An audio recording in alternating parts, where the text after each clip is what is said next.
Hello friends, कैसे हो आप। जैसा कि आप लोग जानते हो कि अपना प्यारा सा चैनल में एग्जाम ब्रेकिंग क्लासेस जिसमें मैं आपका स्वागत करता हूं। और उससे पहले आप तो हमें जानते ही हैं, मेरा नाम है मयंक यादव। और अभी जो पढ़ाई चल रही है, सेट्स पढ़ाई चल रहा है। क्लास 11th मैथ एनसीईआरटी का सेट्स का पढ़ाई चल रहा है, ठीक है। जिसमें हम लोगों ने लगभग सेट्स के बारे में हम लोगों ने पढ़ लिया था। और आज हम लोग दो टॉपिक्स पढ़ेंगे, उसके बाद एक्सरसाइज 1.3 को कंप्लीट करेंगे। आज के वीडियो में जहां तक हो सकता है क्वेश्चन को हम लोग कंप्लीट करने की कोशिश करेंगे। बस उससे पहले जो हमारे चैनल पर नए हैं वो चैनल को थोड़ा सब्सक्राइब कर ले, लाइक कर ले और शेयर कर दे। आप लोगों का सपोर्ट अगर मिलेगा तो दुनिया में बहुत कुछ होगा, ठीक है। क्योंकि आप ही लोग हमको समझ पाइएगा कि हम क्या पढ़ा रहे हैं, नहीं पढ़ा रहे हैं, वो आप ही लोग समझते होंगे। तो यहाँ पर बच्चों देखिए, हम लोगों ने जो पढ़ाई किया था उसमें हम लोगों ने देखा था कि सेट के बारे में हम लोगों ने बहुत ज्यादा, आप पीछे के वीडियो में जाकर देखो, बहुत सारा मैंने पॉइंट्स बता दिया है सेट्स के बारे में। आज हम लोग जो पढ़ने जा रहे हैं वो है पावर सेट। कौन सा set? Power set. Power set की बात करें तो दोस्तों कहने का मतलब यह है कि पावर सेट क्या होता है। तो पावर सेट की बात कर लेते हैं। पावर सेट क्या होता है इसको मैं एक एग्जांपल से समझ सकते हैं कि पावर सेट क्या होता है। सपोज दैट कि मेरे पास कोई सेट है 1,3 का, ठीक है, ओके। आप समझ रहे होंगे। पावर सेट को समझने के लिए सबसे पहले आप याद रख लो कि पावर सेट होता है जो होता है किसी भी सेट का, है ना, सबसेट जो होता है, उसके बहुत सारे सबसेट होते हैं, उसी को हम पावर सेट कहते हैं, ठीक है। मैंने क्या बोला? Collection of all subset of A set is called its power set. यानी सेट का जो बहुत सारा सबसेट होता है ना, उसी को हम पावर सेट कहते हैं। इसको हम ऐसे समझ सकते हैं, जैसे अगर मैं बात करूं तो इस सेट का सबसे पहले मैंने बताया था कि इम्पिटी सेट हर सेट का एक क्या होता है? सबसेट होता है। तो इसी सेट का सबसे पहले कितने पावर सेट होंगे, उस पावर सेट को डिनोट करने के लिए ना 2 to the power n लिया जाता है। इस ट्रिक इसको आप याद रखें, 2 to the power n। तो आप यहां देखोगे कि यहां पर सेट की संख्या मेरा कितना है, आप देख लो 2 है। तो 2 के पावर 2 यानी टोटल इसके सबसेट कितना मिलेगा? 4। आपको जितना नंबर दिया रहेगा 2 का पावर उतना कर देना है, उतना हमको सबसेट मिल जाएगा। यानी कि ये ऑब्जेक्टिव में काम करेगा। लेकिन इसके सबसेट जो है वो देखना होगा। तो मैंने अभी तो बताया कि किसी भी चीज का पावर ऑफ सेट निकालना हो तो आपको सबसे पहले उसका सबसेट हमें क्या मिलेगा? 5 मिलेगा। एकदम आसानी से समझिए। उसके बाद इसका एक सबसेट 1, उसके बाद दूसरा क्या है? 3 भी इसमें शामिल होगा। 1 फिर 3, फिर एक बार इन दोनों का सबसेट 1,3। आप गिन लो 4 है कि नहीं।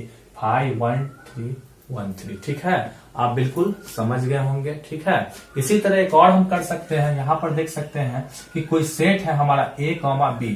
आइए इसका हम निकालते हैं सबसेट, ऑल सबसेट निकालते हैं। यानी जो ऑल सबसेट जो हमारा होगा वही पावर सेट होगा। तो यहां पर अभी तो मैंने बताया कि सबसे पहले इसका एक सबसेट क्या होगा? 5 होगा। उसके बाद क्या होगा? A होगा। उसके बाद खुद B होगा। उसके बाद A, B। तो बिल्कुल आप समझ गए होंगे। तो पावर सेट क्या होता है? Collection of all subset of A set is called it power set. अच्छा, इसको हम ऐसे डिफाइन करते हैं। इसका डेफिनेशन हमको बिल्कुल समझ में आ गया होगा। एक सेकंड एग्जांपल करके देखते हैं कि सेकंड एग्जांपल क्या हो सकता है। आइए सेकंड एग्जांपल में आते हैं, देखते हैं कि कोई सेट है मेरा A बराबर A, B, C, ठीक है। A बराबर A, B, C। चलिए, तो इसका हम ऑल सबसेट निकालेंगे। तो यहां पर हम लिखेंगे PA और यहां पर देखेंगे सबसे पहला जो इसका मिलेगा हमको क्या मिलेगा? 5। उसके बाद इसका एक सबसेट A मिलेगा, फिर आप नोटेट करते चलिए B मिलेगा, फिर क्या मिलेगा? C, और फिर बारी बारी से A, B, और फिर B, C, और फिर A, C, और फिर एक बार इन तीनों का सबसेट मिल जाएगा A, B, C। तो टोटल कितने होंगे इसके सबसेट? ऑल सबसेट कितना? 1 2 3 4 5 6 7 8। कितना हुआ? हम ऐसे भी बता सकते। अभी तो मैंने बताया था 2 to the power क्या लूंगा? n। और यहां पर देखूंगा कि 2 के पावर नंबर कितने 1 2 3, तो कितना मिला हमें 8, यानी कि ऑल सबसेट इसका कितना निकल के आएगा 8। ठीक है, फिर से एक बार देख लेते हैं। इसका मैंने बताया कि किसी भी सेट का एक जो सबसेट होता है, एक सबसेट क्या होता है, एम्प्टी सेट भी होता है जो 5 होता है। तो 5 हो गया, फिर ए खुद इसका सबसेट है, बी इसका सबसेट है, सी है, ए कॉमा बी भी है, बी कॉमा सी भी है, ए कॉमा क्या है सी, और खुद में ए बी सी एक इसका क्या है सबसेट। तो आशा करते हैं कि आप पावर सेट को समझ गए होंगे। ठीक है, इसके बाद आता है यूनिवर्सल सेट, और यूनिवर्सल सेट करने के बाद हम लोग सीखेंगे अभी इस एक्सरसाइज 1.3 के क्वेश्चंस को करेंगे। तो चलिए आप लोग इसको नोट कीजिए और हम लोग पढ़ते हैं आगे। हाँ तो दोस्तों, यूनिवर्सल सेट को हम लोग समझते हैं। अभी आपने पावर सेट समझ लिया कि किसी भी सेट का जो जितने भी उसके सबसेट होते हैं, उन सबसेटों की संख्या को हम पावर सेट कहते हैं। लेकिन यूनिवर्सल सेट क्या होता है, तो यूनिवर्सल सेट को भी हम समझ सकते हैं। आप बहुत सारा सेट जैसे ए बी सी डी, जो भी बहुत सारा सेट को मिलाकर जितना भी एलिमेंट होगा उसके सेट में, उन सभी एलिमेंट का एक ग्रुप अकेला में बनाएंगे तो उसी को हम कहेंगे यूनिवर्सल सेट। यानी सभी सेट का, है ना, एक यूनिवर्सल सेट जो होता है सुपर सेट होता है, पूरे सेट को मिला के वो अकेले होता है। यानी कहने का मतलब आप एग्जाम्पल से इसको समझ सकते हैं। सपोज दैट कि ए मेरे पास कोई सेट है, ए कॉमा बी कॉमा सी। मैंने क्या बोला कि बहुत सारा सेट को आप एक साथ ज्वाइंट कर दो तो वो जो अकेले एक सेट बनेगा वो यूनिवर्सल सेट होगा, आसानी से समझने के लिए। और बी बराबर है मेरे पास C D E F G, ठीक है, और सी एक सेट है जो हमारा एच कॉमा आई है। तो यूनिवर्सल सेट जब इसका निकालने जाएंगे तो यूनिवर्सल सेट को मैं सबसे पहले बता दूं कि इसको यू से और एस से डिनोट करते हैं। आप याद रख लीजिए, यूनिवर्सल सेट एक ऐसा सेट होता है जो सभी सेटों का अकेले ये एक समूह होता है। तो यहां पर हम कह सकते हैं कि जो यूनिवर्सल सेट हमारा होगा वो हो जाएगा ए बी सी, और सी 2 बार, उससे कोई मतलब नहीं, एक बार ही रिपीट करना है, डी ई एफ जी और एच और आई। तो अभी तो मैंने बताया कि यूनिवर्सल सेट जो होता है सारे सेटों का जो होता है एक कंबाइंड करके एक अकेला वो समूह में आ जाता है। ठीक है, तो उसको हम यूनिवर्सल सेट कहते हैं। यूनिवर्सल सेट को हम डिफाइन कैसे कर सकते हैं, तो universal set is a super set of all sets under consideration. क्या? Universal set is a super set of all sets under consideration. यानी यूनिवर्सल सेट जो होता है सुपर सेट होता है of all sets under consideration, मतलब कि सभी सेट का एक खुद वो सुपर सेट होता है। सभी सेट को आप मिला दो तो वो सुपर सेट बनेगा। तो आप समझ गए होंगे यूनिवर्सल सेट क्या होता है। तो इतना आप समझ गए हैं, तो अब हम लोग एक्सरसाइज 1.3 का क्वेश्चन करेंगे, सभी क्वेश्चन को सॉल्व करेंगे। चलिए इसको नोट कीजिए। हाँ तो दोस्तों, आइए एक्सरसाइज 1.3 को करते हैं। 1.3 को देखते हैं। एनसीईआरटी का ये क्वेश्चंस है, और ये क्वेश्चंस को आप देख रहे हैं कि आपके स्क्रीन पर देख रहा है कि इसमें कह रहा है कि कौन सबसेट है और कौन सबसेट नहीं। आपको बस इसमें सबसेट का ये नोटेशन है और सबसेट नहीं है, इसका यही नोटेशन है। तो हम लोग देखेंगे कि कौन सा सबसेट है और कौन सा सबसेट नहीं है। तो आइए क्वेश्चन नंबर 1 को देखते हैं। उससे पहले दोस्तों मैं एक चीज बता देता हूँ कि जीवन में जो है कभी भी हमें ये समझ के नहीं चलना चाहिए कि हम हमेशा असफल ही रहेंगे। आप हमेशा अपने आप को इन सभी चीजों से हटकर और दूर की सोचना है, ठीक है, ताकि आप हमेशा यानी केवल डिग्री को ही महत्व देकर नहीं चलना है। जीवन में आपका डिग्री हासिल हो जाने से सब कुछ नहीं मिल जाएगा, क्योंकि नॉलेज होना बहुत जरूरी है। इसलिए मैं जो पढ़ाता हूँ वो नॉलेज के लिए आपको पढ़ाता हूँ। इसलिए मैं आपको बार बार कहता हूँ, कमेंट सेक्शन में जाके आप लिखा करो और चैनल को सब्सक्राइब और लाइक जरूर करो। देखो, डिग्री बहुत बड़ा मायने नहीं रखता है जीवन में। मैं बस 1 मिनट आप लोगों का लूंगा, क्योंकि इस पर एक मैं आधारित एक बात बताता हूं कि 2 मित्र थे, और एक मित्र जो था, मतलब दोनों मित्र साथ साथ पढ़ाई करते थे, और डिग्री का आप देखिए कि दोनों ने डिग्री हासिल किया, बस रटंत विद्या के चक्कर में नहीं रहना है। एक मित्र जो था वो क्या करता था कि किसी भी चीज को रट के याद कर जाता था, और एक मित्र जो था नॉलेज से पढ़ता था, पूरी चीज को समझता था बेहतर ढंग से। तो दोनों ने ग्रेजुएशन किया, और ग्रेजुएशन करने के बाद दोनों को एक अच्छी जॉब मिल गई, और जब दोनों जॉब करने लगे वहां पर, तो दोनों को सैलरी भी एक फिक्स हो गया। लेकिन एक जो था उसमें से मित्र, वो तो मतलब नॉलेज से पढ़ता था, मतलब नए नए रिसर्च करता था, और एक जो था बस पूरा चीज को रट के आ गया था, तो उसे जॉब तो मिल गया था, लेकिन बाद में क्या हुआ कि उसकी सैलरी वहीं पर रुक गई। और जिन्होंने मतलब कोई भी चीज के लिए नॉलेज को लेके पढ़ा था, उनको जो क्या हुआ कि बाद में उनकी सैलरी उसी के सामने इंक्रीज होने लगा, मतलब वो कंपनी में कुछ अच्छा कुछ वर्क करने लगा, और ये जहां था बस वहीं पर जाके रुक गया। तो मैं इसलिए कह रहा हूं कि डिग्री का कोई मतलब नहीं है। आपके जीवन में आपका नॉलेज का बहुत बड़ा एक अपना सफर होता है, तो आपको जीवन में नॉलेज होना बहुत जरूरी है। तो आप यहां ध्यान दीजिएगा कि नॉलेज लेकर ही पढ़ेंगे तो हमारा कुछ होगा। तो यहां पर देखिए कि एक्सरसाइज 1.3 में एनसीईआरटी में 2, 3, 4, 1, 2, 3, 4, 5, और हमने पिछले वीडियो में आपको बहुत अच्छे से लेक्चर दिया था कि सबसेट क्या होता है और सबसेट क्या नहीं होता है। सबसेट वो होता है जिस मतलब किसी भी सेट का पूरा के पूरा एलिमेंट किसी दूसरे सेट में अगर बिलोंग्स करता है तो हम क्या बोलते हैं कि वो सेट उसका क्या है, सबसेट। तो आप देख लो ये कोई सेट है 2, 3, 4, इसमें है क्या 2, 3, 4 है, तो ये सबसेट हो जाएगा, और सबसेट का हम ऐसे शामिल। क्वेश्चन नंबर 2 में आते हैं, आप एबीसी देखो तो क्या है, इसमें नहीं है, बीसी है लेकिन ए नहीं है, तो ये सबसेट नहीं होगा। आसानी से करते जा रहे हैं, देखते चलिए।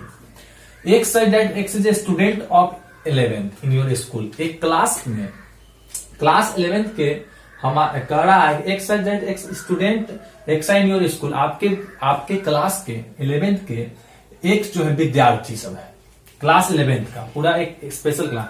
एक said that X is a student of your school, और X जो है पूरे क्लास का विद्यार्थी, तो उन क्लास के विद्यार्थी में क्या 11th का विद्यार्थी आएगा कि नहीं आएगा, बिलोंग्स कर जाएगा, तो ये क्या हो जाएगा, सबसेट हो जाएगा। ठीक है।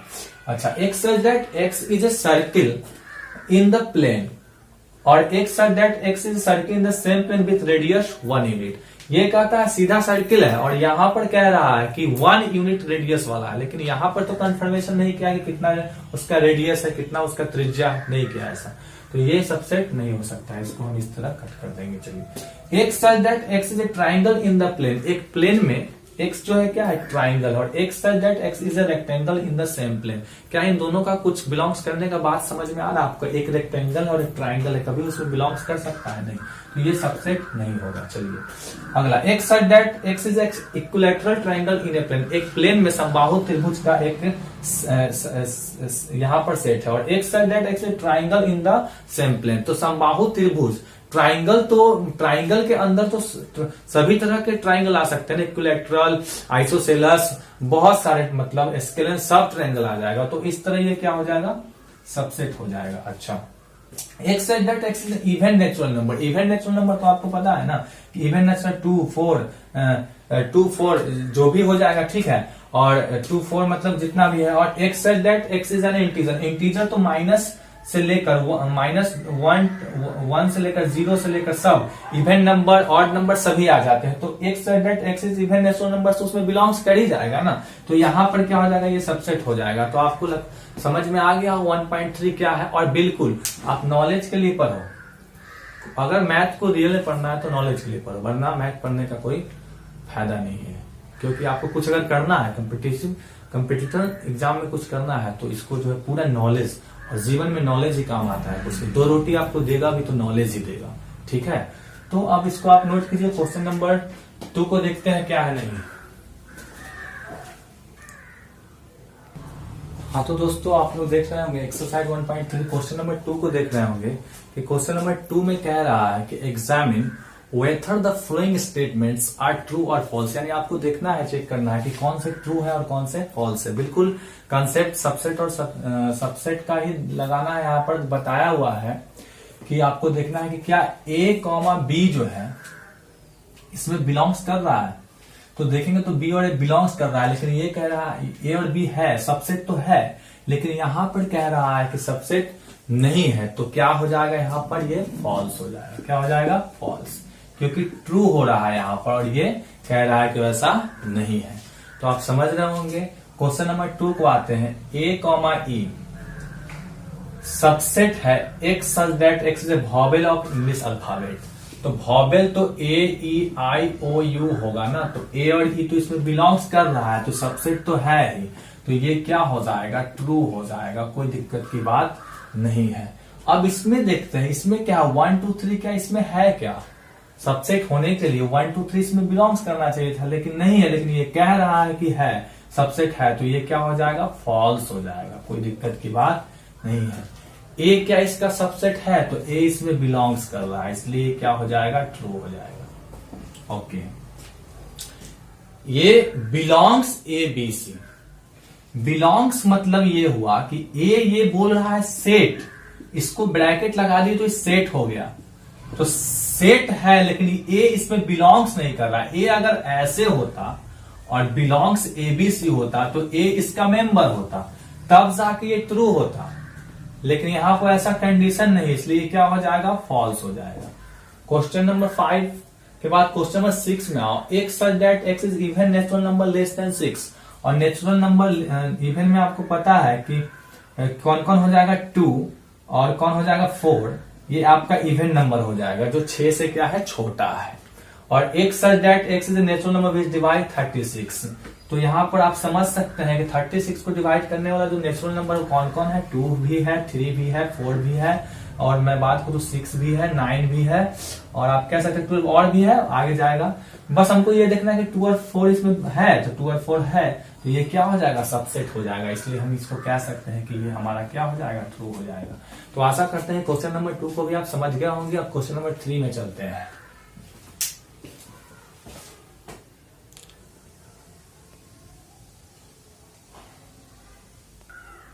हाँ तो दोस्तों आप लोग आशा करते हैं कि क्वेश्चन को समझ गए होंगे। अब हम आते हैं क्वेश्चन नंबर 3 में, और एनसीईआरटी एक्सरसाइज 1.3 एनसीईआरटी का क्वेश्चन नंबर 3। इसमें कह रहा है कि एक कॉम्प्लीमेंट दे दिया, आपको ऊपर में दे दिया है एक क्वेश्चन इस तरह का दे दिया, और कह रहा है कि इसमें से कौन कौन इनकरेक्ट है आपको चेक करके बताना और करेक्ट है। तो यहाँ पर देख सकते हैं पहला कह रहा है 3 4 जो है सबसेट है ए का, 3 4 जो है सबसेट है ए का, तो हम देखेंगे तो 3 4 एक ब्रैकेट के अंदर है और ये अकेला एक सेट के अंदर है, तो इस तरह से ये अगर यहां पर नहीं लगा हुआ रहता तो हम कह सकते हैं कि 3 4 सबसेट है ए का, तो ये क्या हो जाएगा मेरा इनकरेक्ट हो जाएगा। 3 4 बिलोंग कर रहा है ए में, तो 3 4 बिलोंग कर रहा है, बिल्कुल समझ में आ रहा है, ये अकेले इसमें बिलोंग कर रहा है। अब यहां हम देख सकते हैं कि 3 और 4 जो है सबसेट है, तो यहां पर देखो आप 2 ब्रैकेट लगा हुआ, तो एक सेट का एक और ब्रैकेट लग जाएगा तो ये सबसेट बन जाएगा। 1 मेंबर है, 1 बिलोंग्स कर रहा है, बिलोंग्स का मतलब क्या होता है मेंबर होना, तो 1 तो मेंबर दिख रहा है हमको, तो ये क्या हो जाएगा बिल्कुल ट्रू हो जाएगा। आप समझ गए होंगे। अब क्वेश्चन नंबर 5 में आते हैं। 1 सबसेट है का, तो 1 तो मेंबर है, सबसेट नहीं है, गलत हो जाएगा। 1 to 5 जो है 1 to 5, ये आप देख लो कि 1 to 5 सबसेट है ए का, तो बिल्कुल यहां पर हमको समझ में आ रहा है कि 1 to 5 सबसेट है, एक ब्रैकेट के अंदर नहीं है, अलग है, तो ये सबसेट हो जाएगा। बिलोंग कर रहा है, मेंबर है क्या, तो मेंबर अगर देखेंगे तो मेंबर नहीं है, तो ये क्या हो जाएगा रॉन्ग। 1 2 3 आप देख लो 1 2 3, तो ये तो साफ साफ दिख रहा है कि 1 2 और ये 3 इधर अलग ब्रैकेट के अंदर, तो सबसेट नहीं हो सकता है, ये इनकरेक्ट है। 5 बिलोंग्स कर रहा है ए में, तो 5 आपको पता है, 5 की बात करें तो 5 आपको पता है, 5 अपने आप में एक एम्प्टी सेट होता है, सबसेट होता है, और यहां पर बिलोंग की बात कर रहा है, तो ये बिलोंग नहीं होगा, सबसेट हो सकता है। 5 सबसेट है का, तो बिल्कुल सही। किसी भी सेट के लिए 5 क्या होता है, एक खुद एक सबसेट होता है, बिलोंग्स नहीं करता, तो ये हो जाएगा। अब यहां पर दिख रहा है आपको कि 5 एक ब्रैकेट के अंदर है, तो हम अभी क्या बताएंगे 5 सबसेट हो सकता है, सेट का सबसेट नहीं हो सकता है। तो हम आशा करते हैं कि समझ गए होंगे कि कौन सा इनकरेक्ट है। अब इसमें आता है क्वेश्चन नंबर 4 में। क्वेश्चन नंबर 4 में आपको क्या कह रहा है इसको समझना है। क्वेश्चन नंबर 4 में कह रहा है कि इसके सभी आपको सबसेट को क्या करना है, निकालना है। जितने भी इस पावर सेट के लिए इसके सबसेट है ना, उसको आपको क्या करना है, निकालना है। तो आइए देख लेते हैं, स्क्रीन पर आपको क्वेश्चन दिख रहा होगा कि क्या क्वेश्चन है। इसके सभी सबसेट को हम निकालते हैं। स्क्रीन पर देख लीजिए, क्वेश्चन दिख रहा होगा। तो इसके सभी सबसेट निकालने के लिए पहला क्वेश्चन है आपको ए, तो इसके सभी पावर सेट निकालेंगे, यानी कि ऑल सबसेट निकालेंगे। तो मैंने बोला था कि 2 के पावर कितना लेता हूं n, तो यहाँ कितने नंबर है 1, तो कितना होगा 2 होगा। तो सबसे पहला इसका जो पी ए लिखूंगा, इसका पहला जो सबसेट हमको मिलेगा वो 5 मिलेगा, और उसके बाद खुद ही ये मिलेगा ना। ठीक, क्वेश्चन नंबर 2, क्वेश्चन नंबर 2 को तो देख लेते हैं। 1 2 कितना है 3, तो आप तो जानते हैं कि इसका सबसे पहला जो हमको मिलेगा क्या मिलेगा 5, फिर क्या मिलेगा 1, फिर कितना मिलेगा 2, फिर क्या मिलेगा 3, अभी भी थोड़ा पहले पढ़ाया था मैंने 3, फिर 1,2, फिर 2,3, 2,3, फिर 1,3 और फिर खुद 1, 2, 3 इसका क्या होगा, सबसेट होगा। तो आप देख रहे हो, आराम से समझ गए हो। थर्ड नंबर ए कॉमा क्या है, बी है। तो ए कॉमा बी है तो हमने बताया था कि सबसे पहला सभी सेट का खुद एक फाई क्या होता है, सबसेट होता है। तो फाई हो गया, फिर ए हो जाएगा, फिर क्या हो जाएगा, बी हो जाएगा, फिर क्या हो जाएगा, ए कॉमा बी आपस में अकेले हो जाएगा। क्वेश्चन नंबर 4 में फाई की बात करें तो फाई खुद में एक सबसेट है। तो फाई का क्या होगा, फाई का क्या होगा, एक ही। फाई खुद में एक सबसेट है तो फाई का हम एक ही लेते हैं। तो आशा करते हैं क्वेश्चन नंबर 4 भी आप समझ गए होंगे और क्वेश्चन नंबर 5 को देख ही लेते हैं कि क्वेश्चन नंबर 5 क्या कह रहा है। हाँ तो दोस्तों क्वेश्चन नंबर 5 को देख लेते हैं। क्वेश्चन नंबर 5 कह रहा है कि how many elements has P A if A is equal to 5। अच्छा, A is equal to set है ए, पावर सेट कर दिया हुआ जिसमें ए का एलिमेंट मेरा क्या बोल रहा है 5।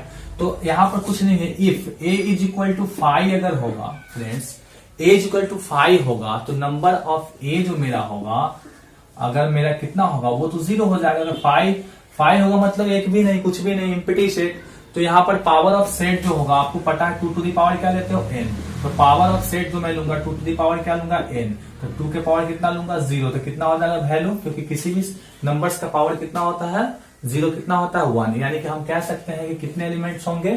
क्वेश्चन कह रहा था how many elements has P if, तो कितने number of hence number of elements is 1। कितने हो जाएंगे 1। तो आशा करते हैं कि आपको 1 से लेकर हमने आपको अभी क्वेश्चन नंबर 5 तक बताया। आशा करते हैं आप लोग समझ गए होंगे। बस चैनल को लाइक, सब्सक्राइब और शेयर कीजिए, दोस्तों में फैलाइए ताकि अधिक से अधिक लोग, अधिक से अधिक बच्चे इसका लाभ उठा सके। और इसी तरह हम पर डे आपको वीडियो डालूंगा। और 1-2 दिन का थोड़ा टेक्निकल प्रॉब्लम होता है डालने में, लेकिन वीडियो आते रहेगा, उसके लिए निराश नहीं होना है, लगातार क्लास चलेगी। शुक्रिया।